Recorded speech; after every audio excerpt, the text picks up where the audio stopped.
Hi, ich bin Flo von Bike24 und wir sind heute bei uns in der Werkstatt. Zu Gast haben wir den Ralf, Spezialist von Rotor. Hallo Flo, herzlichen Dank für die Einladung.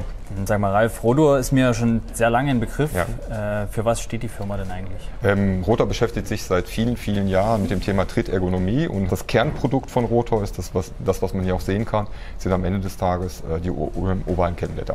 Ralf, das Ziel eines Radfahrers ist ja aber eigentlich der runde Tritt. Wenn es nur so einfach wäre, ich demonstriere das mal ganz kurz an eine Kurbel, die ich mitgebracht habe. Man sieht innerhalb der Druckphase, ganz grob von der 12 Uhr Position bis zur 4 Uhr Position ist der Gesäßmuskel beteiligt. Danach hört er auf und beteiligt sich nicht mehr. Von der 2 Uhr Position bis zur 5 Uhr Position ist der vordere Oberschenkel beteiligt. Ganz grob von der 3 Uhr Position bis zur 6 Uhr Position die obere Wade.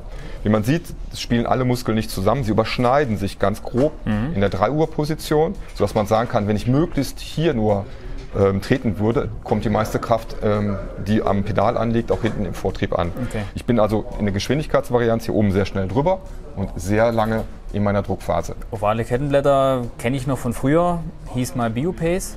Funktioniert das ähnlich oder ist das was ganz anderes? Ja, die Frage bekomme ich auch relativ häufig gestellt. Also auf jedem Messestand, auf dem wir sind, ist das die meistgestellte Frage. Am Ende des Tages ist es ganz grob so, dass Biopace die Totpunktphase verlängert hat, wo wir die Totpunktphase reduzieren und dafür im Gegenzug die Druckphase verkürzt hat, wo wir sagen, insbesondere die Druckphase sollte verlängert werden.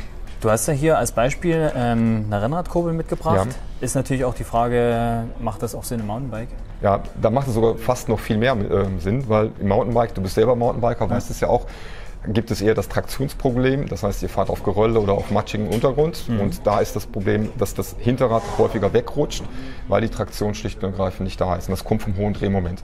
Dadurch, dass man hier sehr lange in der Druckphase ist, in der optimalen Druckphase, muss die Druckspitze, also die Kraftspitze, ist nicht so hoch und das ist das letztendlich, was das Durchrutschen von Hinterrädern über einen längeren Zeitraum oder in einer höheren Leistungsklasse dann auch verhindert. Naja Ralf, das ist ja einleuchtend, aber warum machen das nicht alle so? Also wir sind nicht der einzige Anbieter von ovalen Kettenblättern, es gibt einige andere auch. Selbst SRAM hat vor kurzem noch welche auf den Markt gebracht, also insofern es kommen immer mehr auf den Markt. Also in den letzten 3-4 Jahren gab es einige Anbieter und ich möchte nur ganz kurz darauf hinweisen, die letzten Tour de France-Siege sind alle mit ovalen Kettenblättern gefahren worden, also insofern so ganz schädlich scheint es nicht zu sein, es scheint zumindest einen gewissen Erfolg doch zu haben. Ja, Ralf, und warum soll ich mich denn jetzt direkt für Rotor entscheiden? Ja, die Frage ist eigentlich sehr einfach zu beantworten. Wie ich vorhin ganz kurz die Phasen erklärt hatte, gilt das vom Prinzip her so für jeden Fahrer. Aber jeder Fahrer hat eine andere Anatomie, hat andere Muskulaturausprägung, hat eine andere Sitzposition, sodass nicht bei jedem die Überschneidung aller 3 Muskelgruppen in der gleichen Position stattfindet. Und das ist das, wo wir als Rotor Patente drauf haben, dass unsere Kettenblätter einstellbar sind auf die optimale Sitzposition und die Anatomie des jeweiligen Fahrers. Also wir haben hier, ich nehme jetzt einfach mal eins der Kettenblätter, sehr viele Löcher in den Kettenblättern mit drin. Das machen wir nicht deswegen, um die Kettenblätter leichter zu machen, sondern um hier viele verschiedene Einstellpositionen zu ermöglichen, sodass man das dann optimal einrichten kann auf den jeweiligen Fahrer. Ist es jetzt zwingend notwendig, die Rotor-Kettenblätter auch mit einer Rotor-Kurbel zu kombinieren? Oder? Nein, ist es überhaupt nicht notwendig. Wir haben hier zum Beispiel ein XT-Kettenblatt, was mit dabei ist. Wir haben hier Zweifach-Kettenblätter. Wir haben aber auch alle möglichen Direct-Mount-Systeme, die wir bedienen. Also es gibt die Kompatibilität ist für nahezu alle am Markt gängigen Systeme gegeben.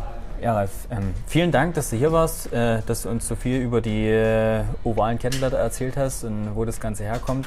Danke euch fürs Zuschauen. Ich hoffe, euch hat es gefallen. Und wie immer, wenn ihr Fragen habt oder Anregungen, kommentiert einfach. Und wir sehen uns beim nächsten Mal. Ciao.